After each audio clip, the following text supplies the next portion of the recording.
Many people's first thought when they think of fire is Smokey the Bear and how only you can prevent wildfires. But is that true?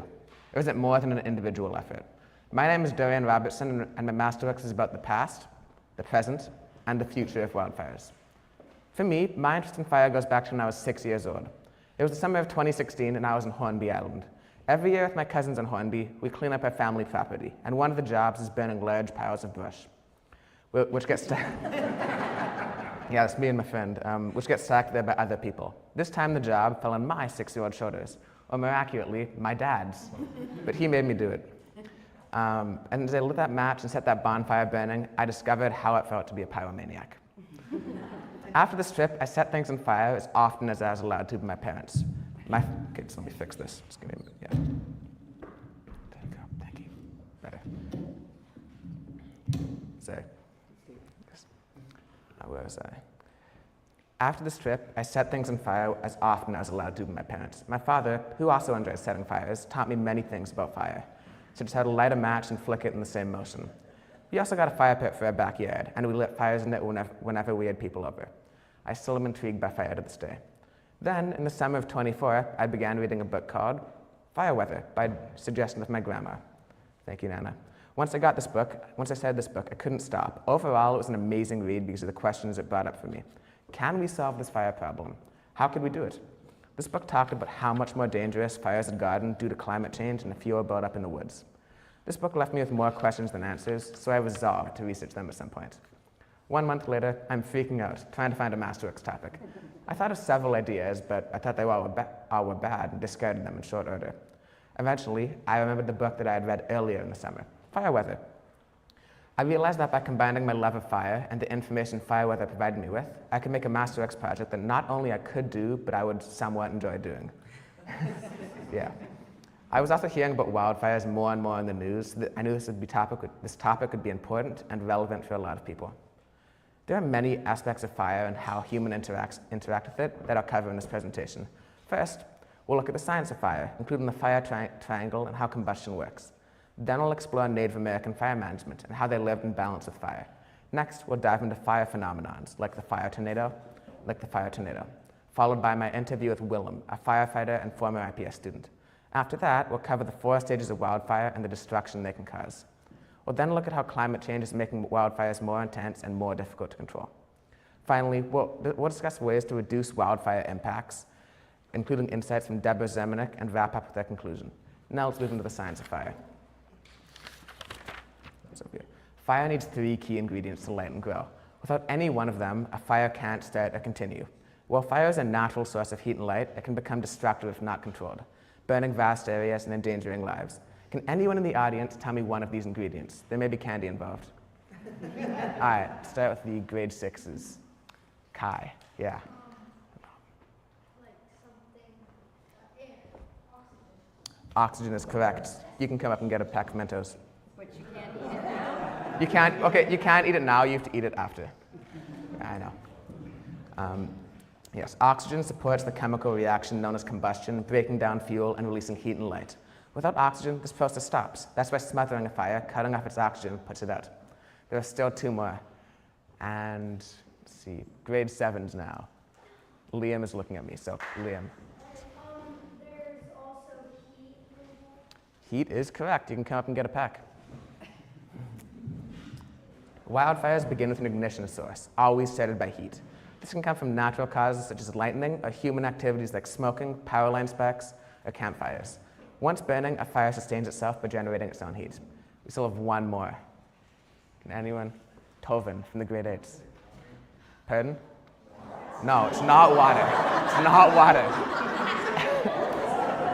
Okay, grade 9s. Calum. Like a fuel source? Fuel source? Yes, that's correct. You can come up and get some Mentos.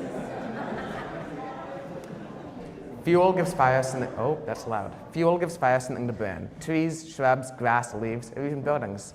Dry fuels burn better than wet ones, and the type and amount of fuel affect how hot and how fast fire grows and burns. Even slow-burning fuel, like cedar logs, can feed a powerful fire if there's enough of it. This is why wildfire danger is increased. Decades of fire suppression have led to fuel buildup, giving fires more to consume. All 3 elements Fuel, oxygen, and heat are equally essential. Remove one and a fire can't survive. Just letting you guys know, there will be more quizzes if you pay attention, and there's more chances to earn Mentos. So, it's candy on the line. When I went to Mount Currie on a school trip, I was intrigued by some of the ways the indigenous population there used and started fires. When we all gathered around an unlit fire, as people do, one of the First Nations people did the last thing I expected. They brought out a massive blowtorch and lit the fire with it. This intrigued me and made me research more about Native American fire management. While modern scientists have made a lot of progress in understanding how wildfires start and spread, most of their efforts have gone into preventing and suppressing fires. In contrast, in the early history of North America, Native Americans used, respected, and even revered fire.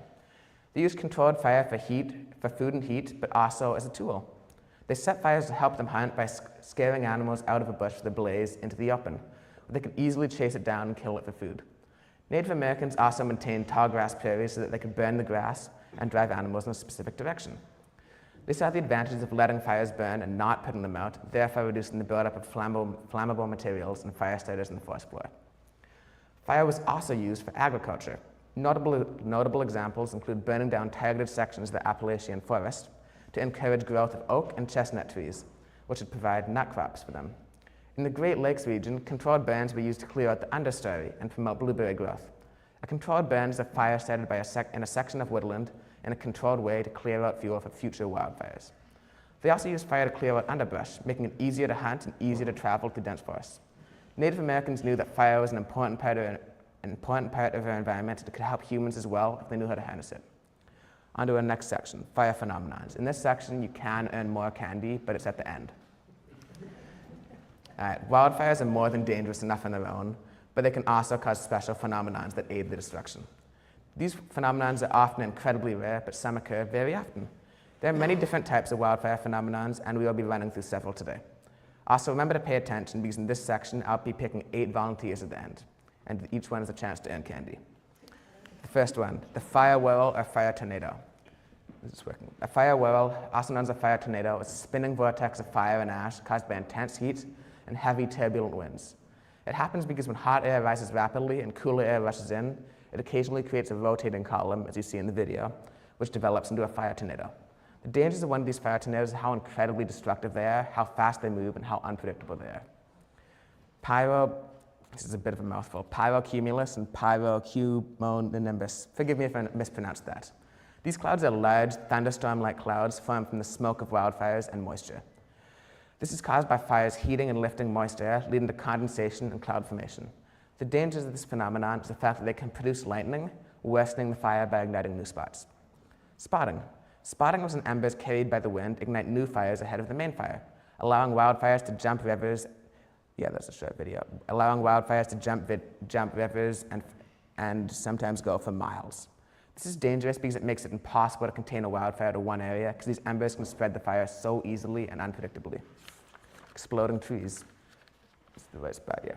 This phenomenon is when a tree or stump explodes as a result of internal saps or resins becoming superheated. This is very dangerous to firefighters because it can cause injuries and even deaths. It can also help accelerate fire spread. Yeah. A firestorm is an intense and self-sustaining fire with its own wind system. Fire weather, the book I mentioned earlier in my presentation, partially focuses on fires creating their own wind systems, that is, firestorms. This happens because the heat from a large fire creates strong updrafts, because heat rises, which has the effect of the fire pulling in more oxygen and therefore sustaining the fire.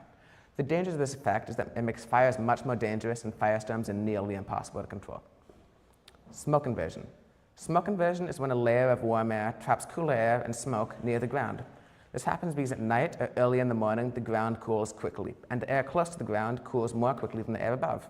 This causes a temperature inversion, which means that the warm air acts like a lid for the cooler air underneath in smoke. This means that the smoke can't rise, so instead it spreads out parallel to the ground. This is dangerous because it covers the ground area in thick, choking smoke, which is a huge safety hazard, and also gives the impression that a fire is less dangerous than it actually is. This doesn't work. Okay, here. No. Crown fire. This fire phenomenon is caused when fire rapidly spreads to the treetops as opposed to along the ground. This occurs when fires in the ground gain intensity, which leads to flames climbing the trees and spreading throughout the canopy. The danger of crown fires is how fast they move and how hard they are to suppress, as firefighters can't reach the treetops without special equipment, such as ladders or helicopters. Last one. Flashover is a fire phenomenon where most of the exposed materials in an enclosed area ignite nearly simultaneously. This occurs when the surface of these materials reach their auto-ignition temperature, releasing flammable gases and causing a rapid transition to a fully developed fire. This is very dangerous because it releases an immense burst of radiant heat, which is very dangerous. It is the leading cause of death of firefighters while fighting these fires. All right. So these are 8 different wildfire phenomena that have influenced fire behavior, and almost never for the better. These phenomena all advance wildfires and make them much more deadly and destructive. So does anyone want to guess? Starting with the fire tornado. Let's see. The fire tornado. Oh, I need to get out of the way. Say. What do they do? I'm going to say one. Dean. I'm asking, no, it's a fire tornado. I'm asking like what it does. It's like a tornado with fire because the heat rises and the cold air comes in and it spins around. Okay, good. Okay, I'll take the pointer. I don't think that's exactly how it happened, but, oh, no, that's it. Go, come on. You guys are welcome. So just take your mentor. All right, after that, now we have the pyrocumulus clouds. Does anyone want to guess for that?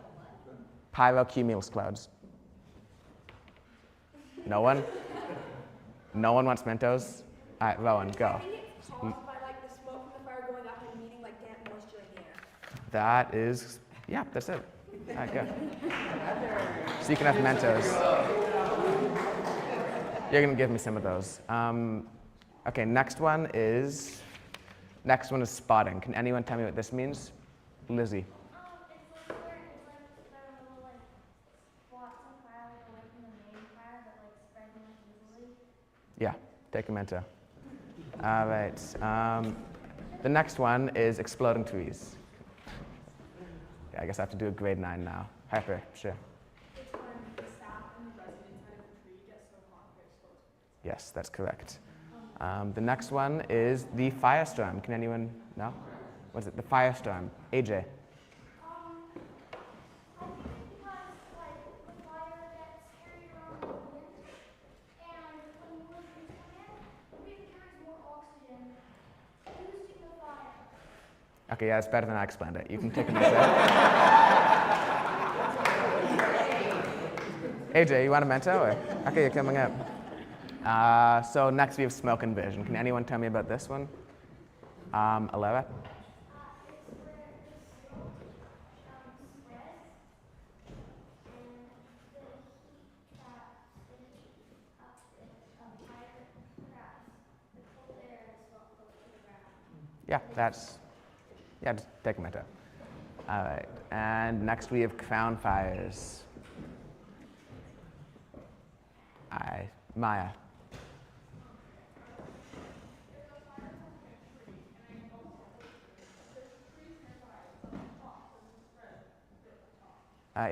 Come get a Mento. And then our very last one. This is your last chance to earn candy, the flashover phenomenon. Who wants it? Liam, I've already let you do one. Put your hand down. Stella K. It's where multiple items in one area, they all bust at the same time, and it's really environmental. Come get a Mento. And where's the stick go? Put the stick there. You want the stick? Yeah, okay. Let's have the stick.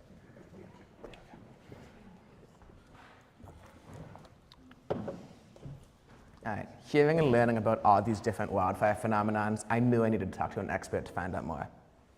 This is my interview with Willem. On February 13th this year, I met with a firefighter named Willem, who also happens to be an alumni of IPS.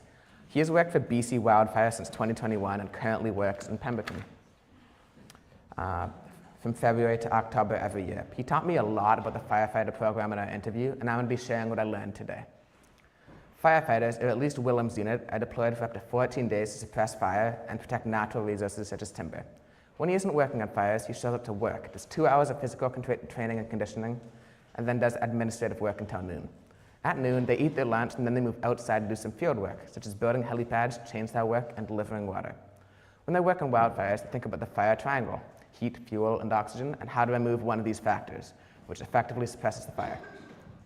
Removing fuel from the path of the fire is often the most common way and most effective way of doing this. He said, one of the best ways of doing this is to fight fire with fire, meaning to utilize controlled burns before the wildfire hits, which takes away the fuel the wildfire would have used. While this method is often considered controversial, as you're literally burning down the area you're trying to save from being burned in the first place, if pulled off correctly, it can stop the wildfire from going even further, or if not, significantly slow it down. The way that Willem's team most often starts controlled burns is with an item known as a drip torch, which can set an easily controllable burn. I learned a lot about the day-to-day life of firefighters from Willem, and I also learned a ton about effective wildfire suppression. What I didn't know as much about that Willem helped clear up for me was the 4 different stages that a wildfire is categorized into. Wildfires move through 4 key stages: ignition, growth, fully developed, and decay. Each stage affects how dangerous a wildfire is and how firefighters respond. Ignition. This is when a heat source, like lightning or human activity, sparks fire.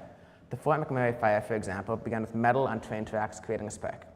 At this early point, the fire is small, making it with low heat and flames, making it the easiest time for a firefighter to contain it. Once this fire spreads beyond its point of origin, it enters the next stage: growth. The fire gets much hotter and begins to spread. Factors like dry vegetation and closed-off environments can speed up this phase. Forests, in particular, create dangerous conditions, including flashover, when everything in an enclosed space ignites almost instantly. This is extremely dangerous for firefighters. After flashover occurs, the fire becomes fully developed. This is the most intense and destructive phase by far. Fires in this stage can reach temperatures over 2,000 Fahrenheit, like the infamous Chinchaga fire. These wildfires move fast, destroy everything in their path, and are especially dangerous in the wildland-urban interface, the WUI, where homes meet forested areas. Thick smoke, heat, and limited visibility makes the stage almost impossible to fight directly. And our last stage is decay. Once the fire runs out of fuel, it enters the decay phase. This can be the longest phase, but it's still risky. Winds and leftover fuel can cause flare-ups, which can fully restart the fire and make a firefighter's job even harder to do. To better understand the transformation and destruction of wildfires in the past 100 years, we'll look at 2 powerful cases that highlight the devastating destruction caused by separate wildfires in the same area. 2 separate wildfires that occurred 100 years apart: the Griffith Park wildfire, which occurred in 1933, and the recent Palisades wildfire, which is one of the infamous California wildfires that happened earlier this year. Both of these wildfires happened in California, more specifically LA, which helps us single out the one variable that we want to test, which is how much more dangerous they've gotten over the past 100 years. Can I have the pokey stick thing? Thank you. Much appreciated. All right, so when we compare these stats, several things stand out. First of all, they're almost 100 years apart, right? And they occurred in the same area, Los Angeles. But when we look at the acres, we realize that Griffith Park, the acres burned, is only 47 acres. Well, the Palisades fire is 38 times that, 23,707 acres burned. But in the next section, it's somewhat unexpected because Griffith Park actually had more deaths than the Palisades fire. However, there's a really good reason for this. Well, the Griffith Park fire response was a bunch of untrained workers trying to fight the fire with shovels and sand. The response to the Palisades fire was a highly trained group of professionals, including CAL FIRE, local fire departments, and fire specialists. The Griffith Park fire burned 0 structures, while the Palisade fire destroyed 6,837.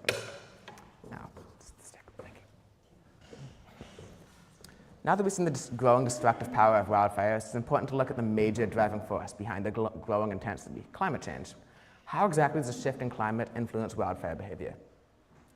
Climate change is making wildfires more frequent, more intense, and harder to control.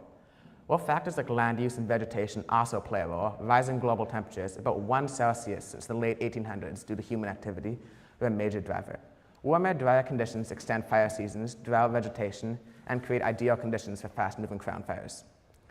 Wildfires don't just result from climate change, they also worsen it. Burning forests release carbon dioxide, fueling further warming in a dangerous cycle. In short, climate change is turning wildfires into a growing threat. So the key questions become, how can we stay safe, and what can we do to reduce their impact? Well, in an interview with Deborah Zermanek, I learned many things about how you and I can adapt to wildfires. Deborah Zermanek is a highly qualified forester that works for a company called Blackwell, which is based in Vancouver. She shared that adapting and mitigating the threat of wildfires requires action and looks different depending if it's on the individual, community, and government level.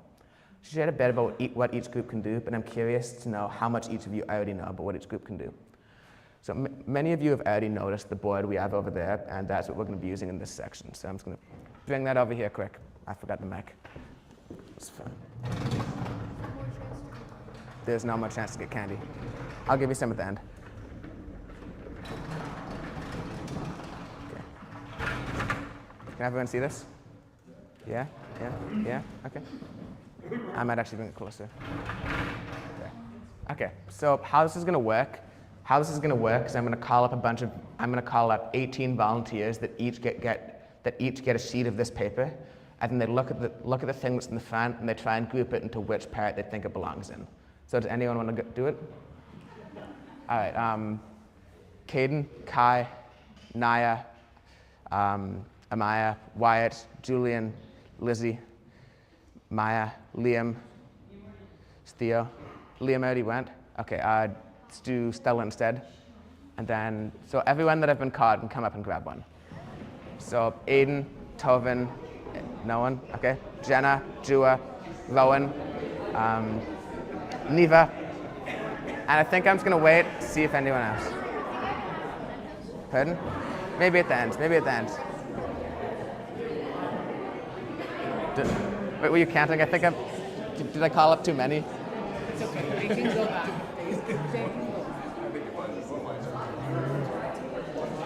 Okay, I'm actually gonna take these. I'm just trying to see. Here, I'll give you. I don't know. Maybe you got a guess.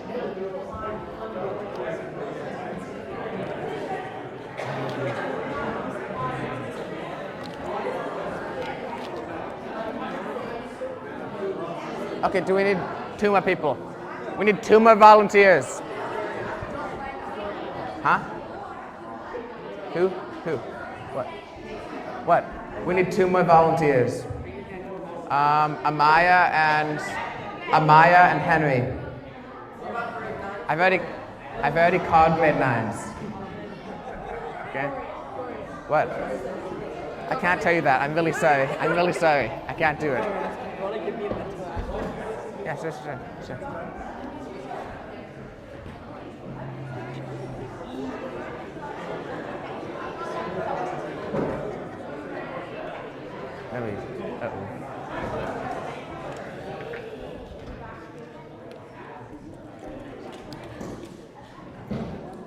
Check this one.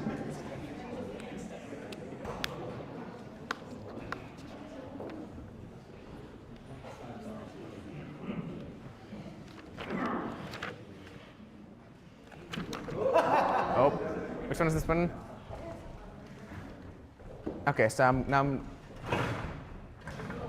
oh my. I got it. There we go. Fixed it.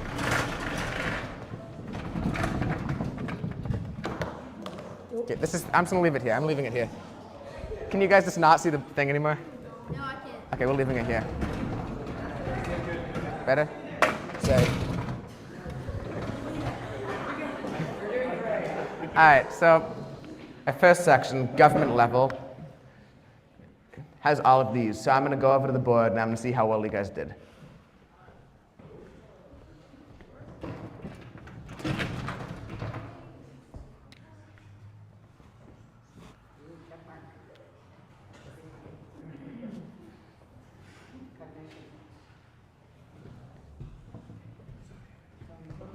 Yep, that's there. And yeah, so you guys got 4. Wait, there's more? Okay, 6. Yep, that's there. Forgot about that. So you guys actually did really well on that one. You got 5 out of the 7 that's supposed to be. So I'm going to go through those quick. So I'm going to choose a few of these that are really important to talk about. I think one of the most important ones is the forest and debris management, because using controlled burns to reduce excess fuel. This is something that's been ignored for a very long time. To be specific, almost the past 100 years. And over time, fuel has built up a ton, and it means that fires are getting much more intense because of it. So that one's very important. Another important one is cutting emissions, because that helps fight against climate change, and it's one of the main causes of all these wildfires.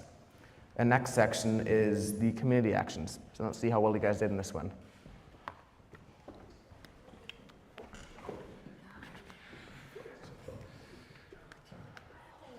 Yeah, that's one.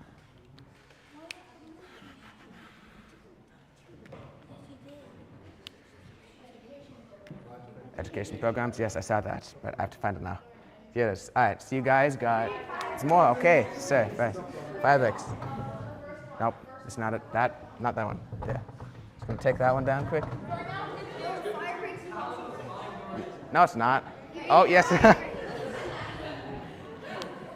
Yes, so you guys actually did really, okay, so you guys actually did really well in that one, much better than I did. So, yeah, you got 4 out of 5, which is excellent. So the ones of these I feel like are the most important to talk about are evacuation planning, because it's really important. It's really important to have a plan, because it gives everyone a greater chance of getting out from a wildfire alive. Another important one is fire defense tools, because you can install community sprinklers and water tanks, which also increases your chances a ton in the event of a wildfire. Another important one is education programs, teaching residents about wildfire safety and preparedness. An example of one of these education programs is Fire Smart BC, which is a preventional initiative which is aimed at reducing the risk of wildfire damage to homes, communities, and forests across British Columbia. It empowers residents, municipalities, and Indigenous communities to take proactive steps in wildfire prevention and preparedness through education and training. Now we have the individual actions. Let's see how well you guys did in this, and let's see if I can get all of them. All right, it's not my fault. Okay, I'm actually just gonna, yes.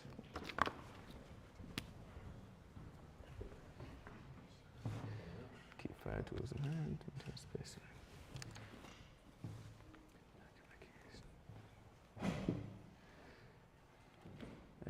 I think this one was fair.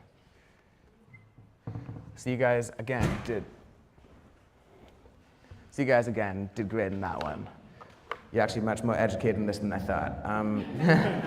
Okay. So the ones of these I think are the most important are make an evacuation plan and fight climate change, not to make any of these seem less important. They're all great things to do.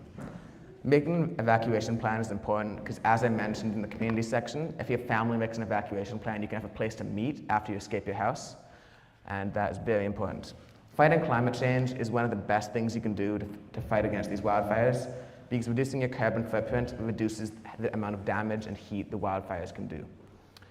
Fighting wildfires and the climate change that fuels them takes teamwork. Governments can drive systematic change, communities can spread awareness and take local action, and individuals can make practical choices to protect their homes and the environment. Even small actions matter. Carpooling, donating, and planting a tree can make a difference, and we all contribute. We've seen how wildfires are becoming more intense and more frequent. Yes, climate change plays a major role in that, but so do our actions. My hope is that some of you feel inspired to take action, even in small ways. When you head home tonight, if any part of this resonated with you, talk to your family about it. Start the conversation. Even here in Bowen or Vancouver, we're not immune to the threat of wildfires, and being prepared matters. Awareness is the first step, and having a plan can make all the difference. So maybe Smokey was only partly right. It's not just only you who can prevent wildfires, it's all of us. Together we write the next chapter in the story of fire. And for my acknowledgements, I'd like to acknowledge my parents for, well, making me food and I'm doing my Masterworks and keeping me on track, even when it's really annoying.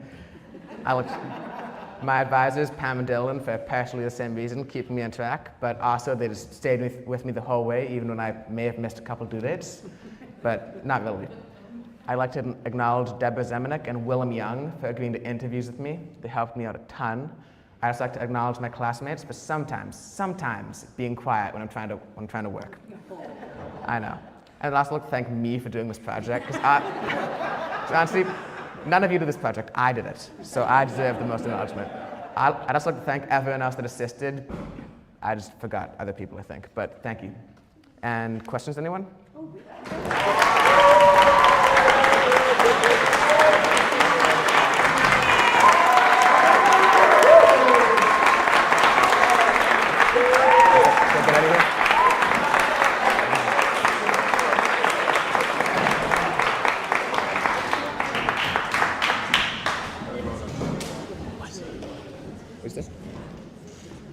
That was an excellent presentation, and we are now going into our question period. You guys have been an amazing audience so far, and I'm sure there's going to be lots of questions continuing. We are going to start with questions from the advisors. This is a mic for our online audience. It doesn't project your voice, but it means that online we can hear you, okay?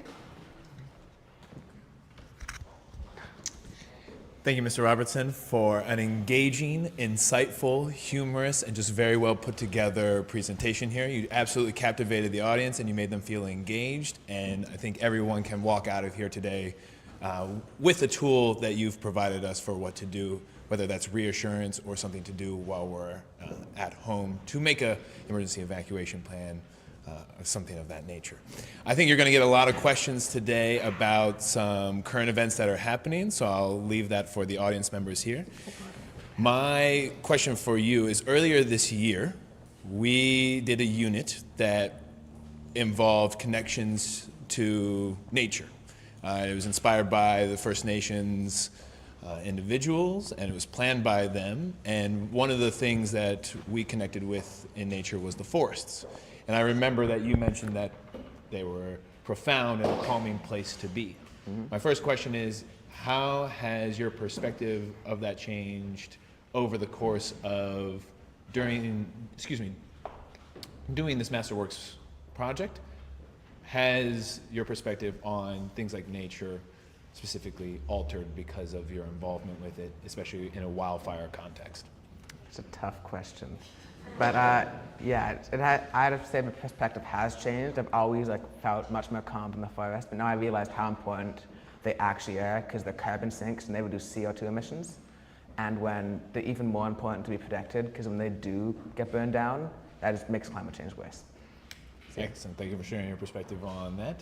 My follow-up question to that is similar. How has your relationship with fire changed now that you've gone through such a intensive process of researching it for your Masterworks project?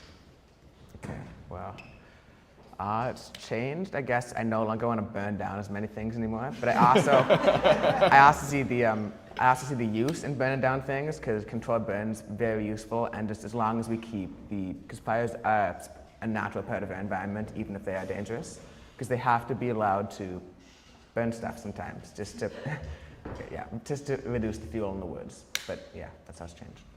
Thank you very much for your insight, Mr. Robertson. Again, very well done. I'm going to leave the floor open for other individuals, but if they don't ask the questions that I'm thinking of, you'll hear from me again. Okay, that's very good to know. Might not be done. Mr. Robertson, that was phenomenal. Thank you for this. It's a really, really important message. So relevant, and your presentation was really clear. You did incredible teaching. The visuals, I have to admit, kind of freaked me out. I don't watch the news. I hear about fires. My son is fighting fires. But I know he's cutting down trees, and seeing that tree explode and fire going everywhere really did freak me out. So for me, it's really personal now. Around safety for my own family members, and also how close we have a local fire now. So my question is that you spoke a lot about fires in general, and in your paper you researched about fires around the world. You had a lot in your paper about especially the Fort Mac fire, but fires in Australia, and the big fires, and it all felt a little far away. Right? Yeah. And now we have, on Bowen, we don't have fires. We're not really worried about it. We live in a rainforest. But today there's a fire in Squamish, and it's affecting us in that our kids can't go drive through Squamish tomorrow. And again, I've got a family member fighting that fire, and I know Willem is on that fire today too. So I guess my question is, knowing this, that now it's personal and it's local and it's really, really relevant, what is your message to us, and what should we do? What do we need to know, and what should we do? Okay, well, again, as I said in my conclusion, we're not immune to wildfires, even if you're in Bowen, even if you're in Vancouver. This Squamish fire just further shows that, right? Mm-hmm. So I think what we need to do is we just need to keep fighting climate change. We need to acknowledge Indigenous practices and follow them, because they're honestly so good and so useful. And then, yeah, we just have to be better, Yeah. Mm-hmm. Thank you for that. And one thing that really struck me in your presentation was about the importance of community and government and things. And I feel like we're, as community and government, we're kind of one step behind all the time. So just today, they banned campfires in Squamish. And I know that this fire that started was human caused in a campground that I think you've been in that campground before. Alice Lake? Near Alice Lake. It's just south of there. So what do you think government should be doing if we ban a campfire the day after a massive wildfire is now started by a human? I think just banning campfires immediately after this not really going to help. So you already have a massive fire on your hands. I think we need to focus more on preventing fires during the fire seasons, because even though they're getting way earlier now than they were before, we have to take into account for that, and we have to adapt. Yeah. Okay, thank you. Welcome. Okay. Mr. Robertson, this Yes, Jen? is a question from your other, not really an advisor, but the alumni that you interviewed, Willem Young. So Willem is also on that Squamish fire right now, but we talked to him this morning and he wished you luck, which is great, before he headed out. And he's actually one of the chainsaw operators that cuts down the burning trees. So yeah, that was quite an intense video that you showed about that.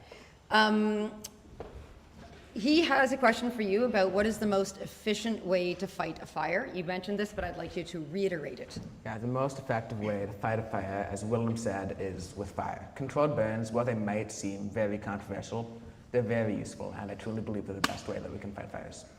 So part two of that question is, why might the public not like these tactics of fighting fire, and how can we better educate people of its necessity and benefits? Okay, well, as I said, it's very controversial, because fighting fire with fire is you're actually burning down the forest that you want to prevent from being burned down. But the reason why this should be more seen in the public eye is because even if you do burn down that part of the forest, it's natural, and it will prevent the fire from spreading closer to the town.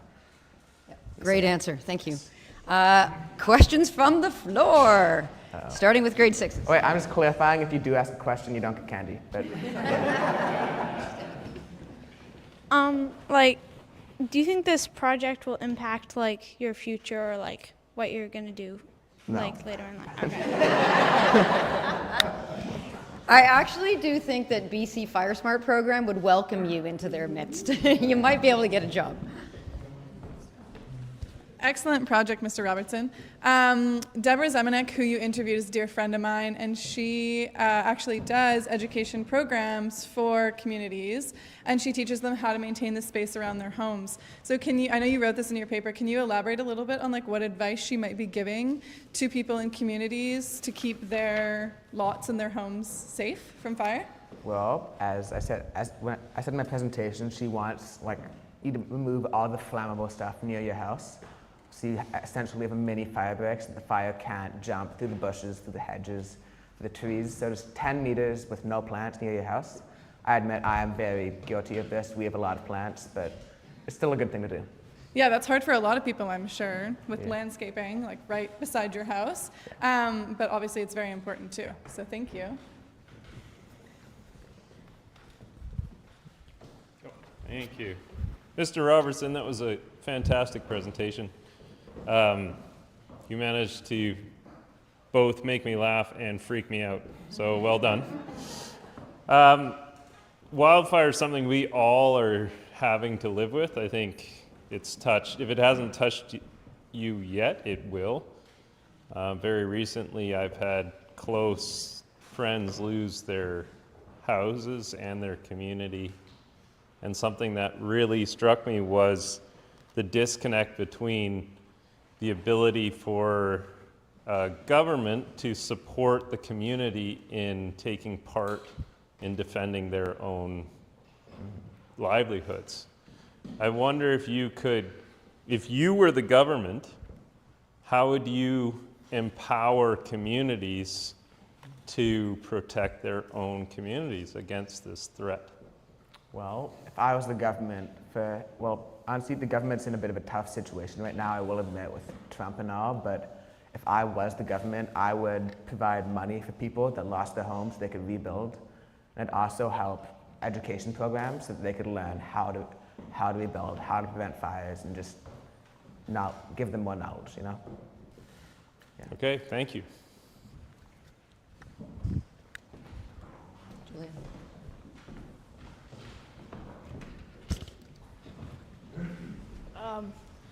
Very good presentation, Mr. Robertson. Much appreciated. I couldn't tell if this was kind of nice question, but you obviously only did it on fire, but that's a big part of like climate change. Did this change how you're gonna do certain things that'll impact the environment in better ways? It'll definitely change how I'm gonna act in the future. I might even donate to climate charities. Like, it's definitely gonna change just how I live my day-to-day life. I actually need some water, so yeah. Yeah. That was a lovely presentation, very entertaining, interactive. Thank you so much, Mr. Robertson. I wanted to ask, with this project, if you were to take an action, what would that look like? That's a very good question. If I were to take action, I'd probably, I would say I'd try and become a firefighter, but my mom's in the audience, so we're not gonna do that. And I don't know, I think I'd probably, as someone did say this, I'd probably try and do something for Fire Smart BC. And yeah, good question. Really good job. I don't know if this was in your scope of research. It was just something I was wondering is if the wildfire's intensity were to double in the next 20 years, how would you redesign the wildfire response system? How would I redesign that? Was this question ChatGPT'd? Okay, if wildfires were doubled, I would say I'd cross that bridge and I'd come to it, because that would honestly not be ideal. But I'd focus on fighting climate change and controlled burns so we could scale that back and just do our best. Yeah. Amazing presentation, Mr. Robertson. My question is on the phenomenons. So in LA, is that a type of phenomenon, or is that just a wildfire? And what is an example of a phenomenon in recent times? Do you know? In LA is actually I believe there's a lot of phenomenons going on there. LA is a firestorm. There's been spotting involved and a lot more. Yeah. And yeah, there was a fire tornado as well. Wonderful job, Mr. Robertson. Your presentation was so engaging. My question is, in such a vulnerable climate world today, what do you think individuals, communities, and governments' mindset should look like appropriately towards these fires?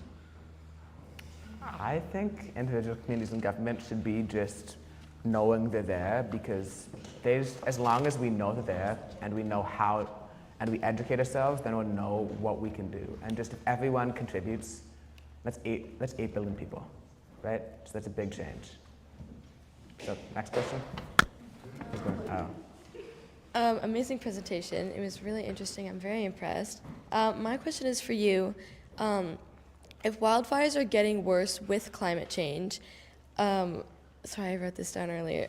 Do you think we should start planning for a future with fire instead of just trying to stop it? And if yes, what methods or ways do you think we could start doing that? Well, I think we should definitely do a balance and modicum of that, because with fire, that would help us a ton, because we just include controlled burns, we'd let fire burn, and that would reduce the fuel buildup.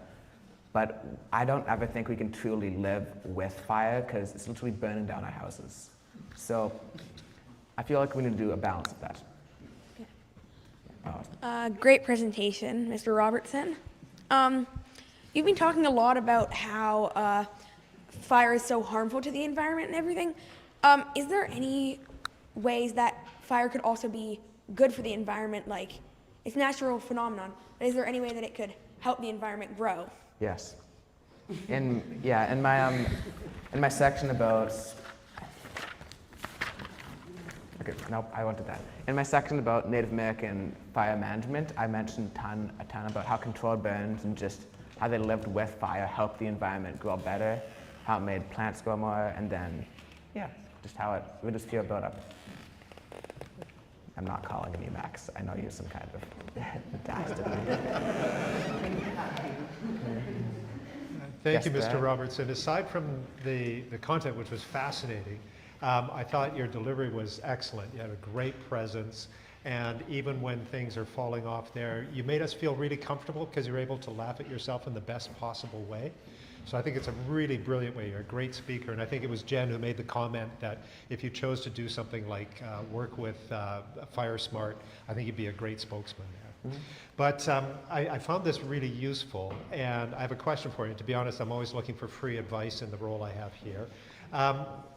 If we were to look at this as a school, there's lots there I think we could do, but where should we start in getting our school and the community right around here? You've been in the school for some years now. You have a good sense of where we're at maybe on this. Okay, we're not supposed to be opening the Mentos packs yet. Okay, who's eating the Mentos? That's such a sad sound. Okay, wait. Is anyone actually eating the Mentos yet? We're not supposed to be eating the Mentos yet. Okay? So yeah, if you could give us some idea of where we might start. I'm not sure if we're part of communities or individuals, but where we could do more work as a school on being fire smart. So I say for the school, I would emphasize the part of fighting climate change and also making the evacuation plan, just getting students to talk to their parents about that, because it would just bring a lot of peace of mind for people, and it would also be incredibly useful.